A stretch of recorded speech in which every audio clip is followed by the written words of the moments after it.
A group of students has created a companion robot designed to assist through voice commands, health monitoring, and safety alerts. The details in this report by Mobile Journal Denise Valdesancho. A group of 17-year-old senior high school students from Nueva Ecija is making waves in the world of robotics, combining innovation with compassion through their award-winning companion robot named Francis, short for Futuristic Robot, for assisting in navigation, care, interaction, and support. Designed to assist in daily living through voice commands, health monitoring, and safety alerts, Francis can even send automatic messages during emergencies, providing both comfort and protection for people at home. Because it is tribute to our late Pope Francis, that is an icon for humanity and compassion.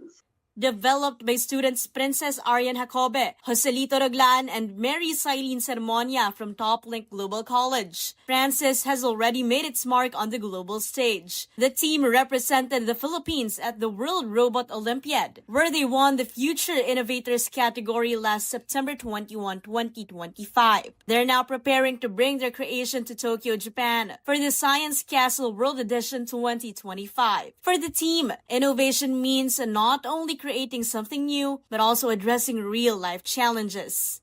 Even our homes, even our house that is supposed to be a safe place for every one of us, there are still unexpected circumstances na pwede pong mangyari.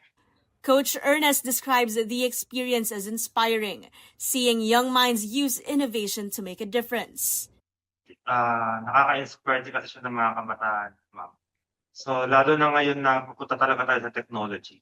So, it was a great experience po with our school, of course, na talagang nililid tayo doon sa mga innovations. And as they continue to refine Francis with moving hands, mobility, and wireless features, these young innovators believe they're only getting started. The future of technology here in our country is bright. May magandang future po na tatahakin yung mga kabataan when it comes to technology. Kapatid Denise Valdesancho, we are One News.